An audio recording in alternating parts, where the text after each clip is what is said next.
Bonsoir tout le monde. Good evening. I want to begin by thanking CARICOM for inviting me here as a special guest at their Conference of Heads of Government, with a special thank you to Prime Minister Philip Davis for hosting us here in the Bahamas. Canada has strong partnerships across the Caribbean community that we have for decades. Today has been a good opportunity to reinforce those solid foundations of our relationships, building on our shared priorities of economic growth, creating good jobs, meaningful climate action, and strengthening democracy. Cette rencontre de la CARICOM nous a permis de renforcer nos relations et de discuter de nouvelles possibilités de partenariat et des nouveaux défis pour la région et du reste du monde. The gravity of the crisis in Haiti was one of the main topics of discussion at today's meetings. Violent armed gangs are using murder, rape, kidnapping, and more to terrorize vulnerable Haitians. Endemic corruption has created a climate of impunity that is fueling instability. On est solidaire avec les Canadiens d'origine haïtienne et tout le peuple haïtien. On travaille de près avec les dirigeants pour aider à régler la crise politique, humanitaire et de sécurité. Le Canada appuie le peuple haïtien depuis des décennies, and we will continue to be there to provide assistance in the best ways possible alongside partners in the region and around the world. We continue to empower the Haitian National Police and provide them with equipment and tools that they need. Earlier today, I announced that Canada will airlift another 3 additional MRAPs purchased by the Haitian National Police, which are scheduled to arrive in the coming days. MRAPs are mine-resistant, ambush-protected vehicles. We will also be deploying Royal Canadian Navy vessels off the Haitian coast to help stabilize the situation and support national authorities, and to address security concerns throughout the region and help stop human trafficking and the flow of drugs and weapons. We announced $1.8 million to strengthen border and maritime security across the Caribbean. J'ai aussi annoncé une nouvelle série de sanctions contre 2 autres membres de l'élite économique et politique qui se servent de leurs ressources et influences pour soutenir les groupes criminels. Au total, le Canada a maintenant imposé des sanctions à 17 personnes. On a des raisons de croire que ces gens se servent de leur statut d'élite notoire en Haïti pour protéger des groupes criminels armés et faciliter leurs activités comme le trafic des drogues et d'autres actes de corruption. Il y a aussi des besoins humanitaires criants en Haïti. Le Canada offre son aide depuis le début de cette crise. Aujourd'hui, j'ai annoncé aussi de nouveaux fonds pour assurer la sécurité et la résilience des femmes et des enfants haïtiens qui vivent le long de la frontière entre Haïti et la République dominicaine. Le Canada s'engage aussi à verser 12,3 millions de dollars de plus en aide humanitaire pour aider à répondre aux besoins les plus urgents. Of course, the other ongoing major challenge in the region is the fight against climate change. Les États de la CARICOM sont des petites îles et des écosystèmes côtiers à faible altitude, alors ils ressentent encore plus les effets des changements climatiques. Les phénomènes météorologiques extrêmes sont de plus en plus courants et la hausse du niveau de la mer menace leurs communautés et leurs économies. Today, we are announcing almost $45 million in new funding to support regional organizations that will improve disaster preparedness and climate resilience and support nature-based solutions to climate change while protecting biodiversity in the Caribbean. I want to acknowledge their global leadership on climate action and reiterate Canada's continued support. We stand with you and will continue championing your voices around the world. Canada also sees opportunities for us all to work together to create good jobs, including through our work to build a clean economy and tackle climate change. There are billions of dollars in trade between Canada and the Caribbean every year, including through tourism, and we want to work together to grow our economies in sustainable and mutually beneficial ways.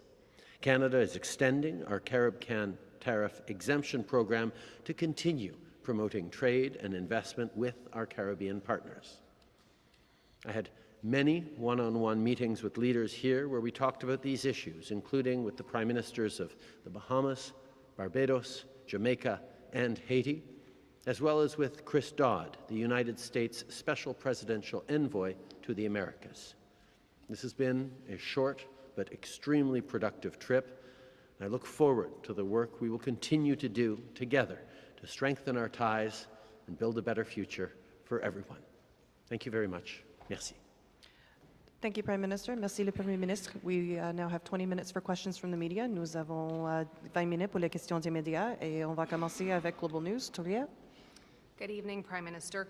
What's your reaction to Brenda Lucky's departure, and when can we expect you'll appoint a new RCMP commissioner? I want to begin by thanking Brenda Lucky for her years of service to the RCMP and her past 5 years of service as commissioner. It hasn't been an easy time in Canada or for the RCMP, but I appreciate very much all her leadership and wish her the very best for the years to come. We will, of course, embark upon a process to select the next commissioner of the RCMP. You spoke with Haiti's acting Prime Minister today. What kind of assistance did he request from Canada? Did he ask for ships or for personnel? The situation in Haiti is absolutely heartbreaking. There is a humanitarian crisis, there is a political crisis, there is a security crisis, all at the same time. The work that we've done throughout this visit, both with the Prime Minister of Haiti, but also with Caribbean partners, is focused on resolving that in ways that keep the Haitian people and the Haitian leadership at the center of the solutions we're building.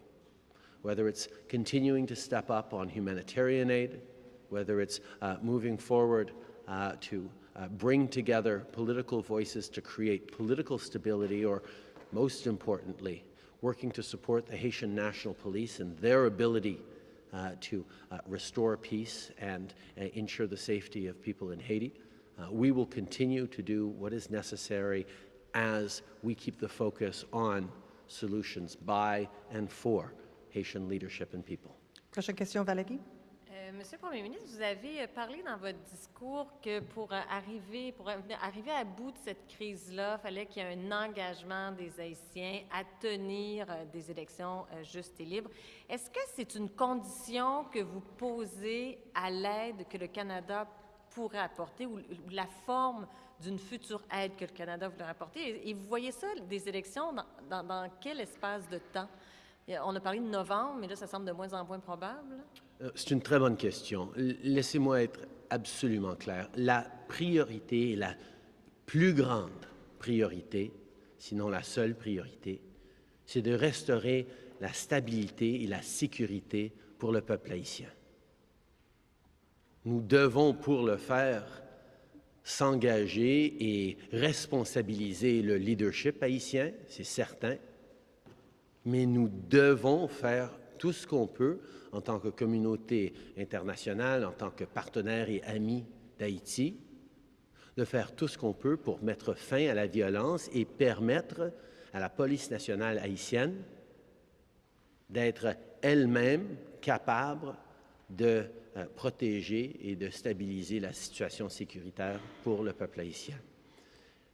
Évidemment, c'est important que Haïti tienne des élections, mais nous savons que nous devons avoir une situation stable pour la population haïtienne avant de pouvoir aller vers des élections. Si les gens ont peur de quitter leur maison, ils ne vont pas pouvoir participer pleinement et de la bonne façon à des élections si importantes. Alors oui, les élections, ça va être important, mais on ne met pas d'échéancier concret dessus. On a besoin de stabilité et de consensus politique pour permettre à une restauration de sécurité et d'ordre. Mais les élections, oui, c'est important, mais on n'est pas en train d'en faire ni une condition immédiate, ni mettre une urgence immédiate sur ce délai-là. Et quelle mission vous avez donnée au commandant des 2 navires de classe Kingston? Parce que c'est quand même des guerres de gangs de rue. Puis là, on envoie un bateau, on comprend, dans la baie d'Haïti. Qu'est-ce qu'il va faire? Qu'est-ce qu'ils vont faire? On sait que d'avoir une présence maritime dans la baie va interdire et va certainement dissuader les gangs d'utiliser l'océan ou la mer pour continuer leurs efforts de violence contre et de contrôle du peuple haïtien.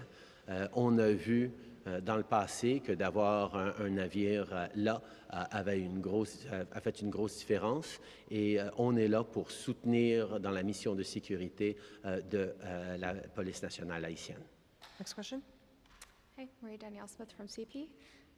President Biden said today that he's asked for sharper rules on unidentified aerial objects, how to know which ones pose a threat, how to know when to take them down. Is Canada going to be undertaking a similar process and updating our rules as well? We will be working with our American partners on protection of the North American airspace. This is something that every step of the way we've done together through my conversations with Biden and other top officials, through the work that we do together in NORAD in keeping North American airspace safe for civilian traffic and free from threats. We're absolutely going to be working together to ensure that we have procedures in place going forward that are going to be appropriate for these sorts of situations. And does Canada agree that the 3 objects that were recently shot down were most likely benign, private research or recreational craft? We still don't know exactly what those objects were. We do know, however, that they posed a reasonable threat to civilian air travel, and that's why we needed to take action, because the safety of Canadians and of people traveling legally through our airspace needs to be top of mind for us at all times, and that's why we made those decisions. But there are many more questions to continue answering, and we're working with our American partners to get those answers. Prochaine question. Glenn McGregor, CTV. Prime Minister, can you explain how ships are going to be used to stop what is essentially an urban gang combat problem? And can you also pledge that the Canadian ships won't be used to intercept migrants who are trying to flee Haiti? The Canadian ships are not there and will not be there to intercept migrants. They are there to assist the Haitian National Police in their efforts to control the gang activity in Port-au-Prince and along the coast.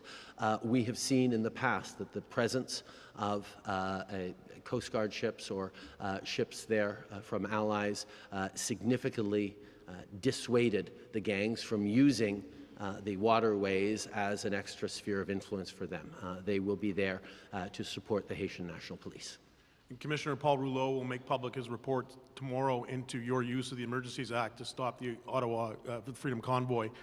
To what extent does your credibility, your government's credibility, depend on him supporting your choice to invoke the act and use those extraordinary powers? I think for a lot of Canadians, the credibility of government, the credibility of institutions relied on us being able to assure the free flow of goods across our borders, the ability for citizens to go home or go to work unimpeded by illegal protests and occupations. We needed to take action a year ago, and we did so in a measured, responsible, time-limited way. I want to thank the Commissioner and all the staff of the inquiry for working extremely rapidly on an extremely difficult file with very tight timelines. To highlight the tightness of the timelines, I look forward to reviewing the Commission's report tomorrow morning and speaking about it with Canadians tomorrow afternoon. Je pense que la crédibilité de nos institutions et de notre gouvernement était en jeu il y a 1 an, quand les gens s'attendaient à ce que leur gouvernement, leurs institutions, leurs forces policières puissent assurer le libre cours de biens à travers nos frontières et la protection de citoyens qui voulaient se rendre chez eux et de vivre en paix dans nos centres-villes. C'est pour ça qu'on a invoqué la loi sur les mesures d'urgence de façon limitée, responsable et raisonnable. Je veux remercier évidemment le commissaire et tous ceux qui ont travaillé avec lui pour avoir travaillé sur un rapport extrêmement important dans un très bref délai. Pour souligner à quel point c'est un délai bref, j'ai bien hâte de prendre connaissance de ce rapport demain matin pour pouvoir en parler avec les Canadiens demain après-midi. Next question. Prime Minister, you've said that you want the Haitian National Police to lead the effort in Haiti. It's a very small police force, fewer than 10,000 for a country with over 11 million people, and it appears to be shrinking, not growing, and we're expecting a further wave of resignations and defections from the Haitian police. How confident are you that they can do this by themselves, and what sort of a time frame do you expect that to occur in, weeks, months, years?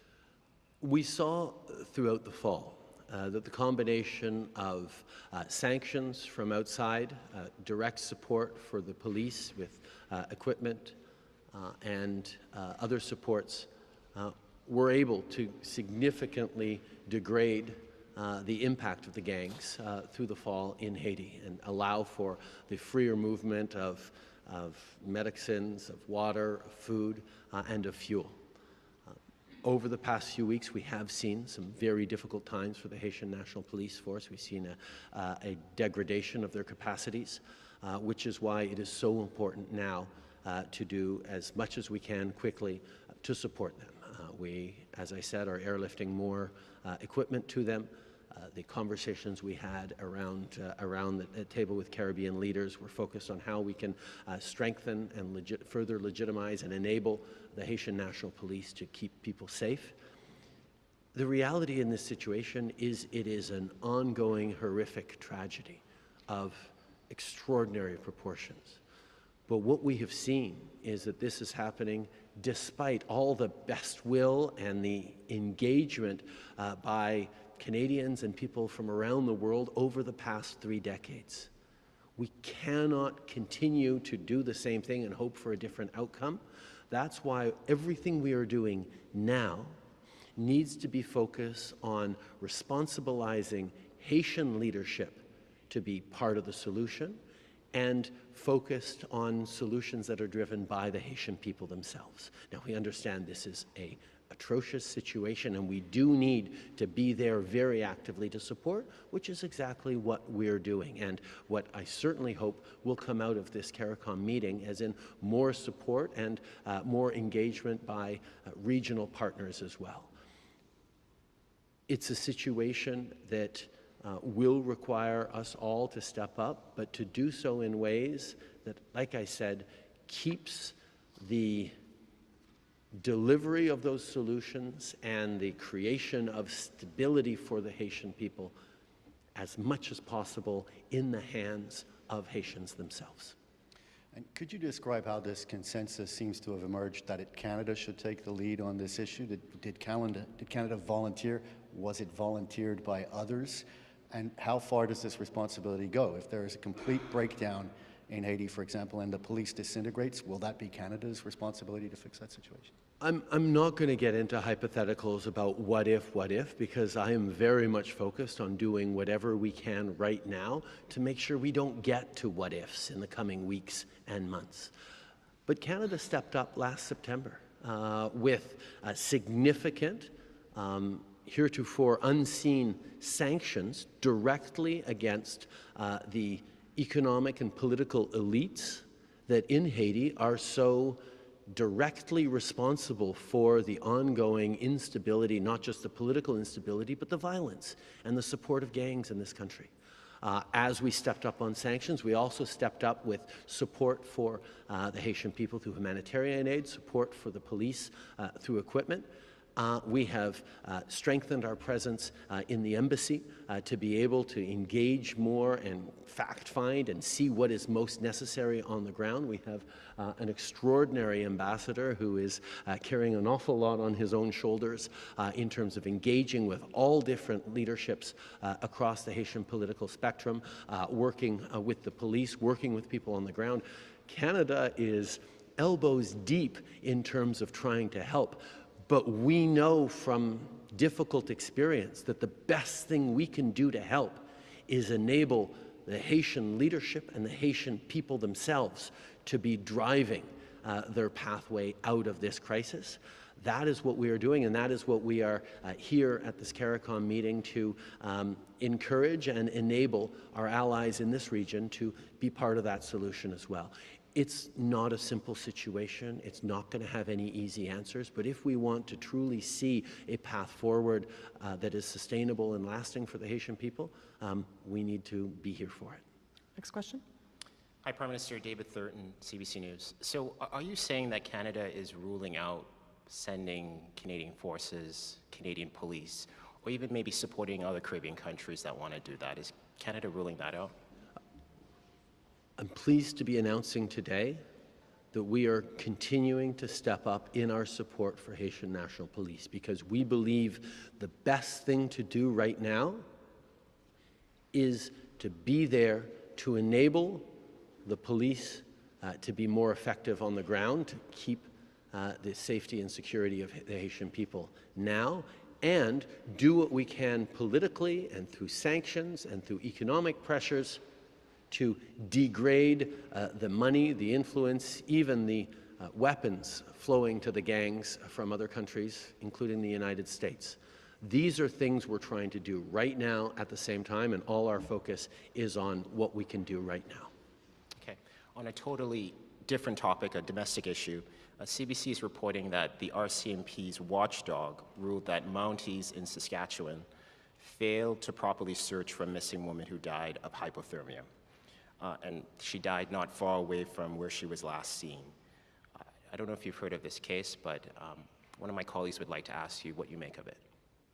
I have not heard the details of this case, but obviously it is heartbreaking to see continued challenges and continued tragedies involving policing across the country, particularly involving Indigenous people. We need to do better. We all need to do better, and that means understanding the systemic racism and discrimination that exists in all institutions in Canada, and working to improve those institutions with measures that ensure that these kinds of tragedies stop continuing to occur. Theo Seeley, Eyewitness News. Targeted sanctions have been leveled on 15 people by Canada due to reported funneling of funds to Haitian gangs. A former Haitian senator and interior minister is reportedly on that list. What is the criteria that lands someone on the sanction list? How does the process of investigation into suspected individuals pan out? And is this process of surveillance something that Canada plans to share with CARICOM so that regional states are able to do the same? Canada has long recognized that much of the instability in Haiti comes from a small number of powerful elite families who are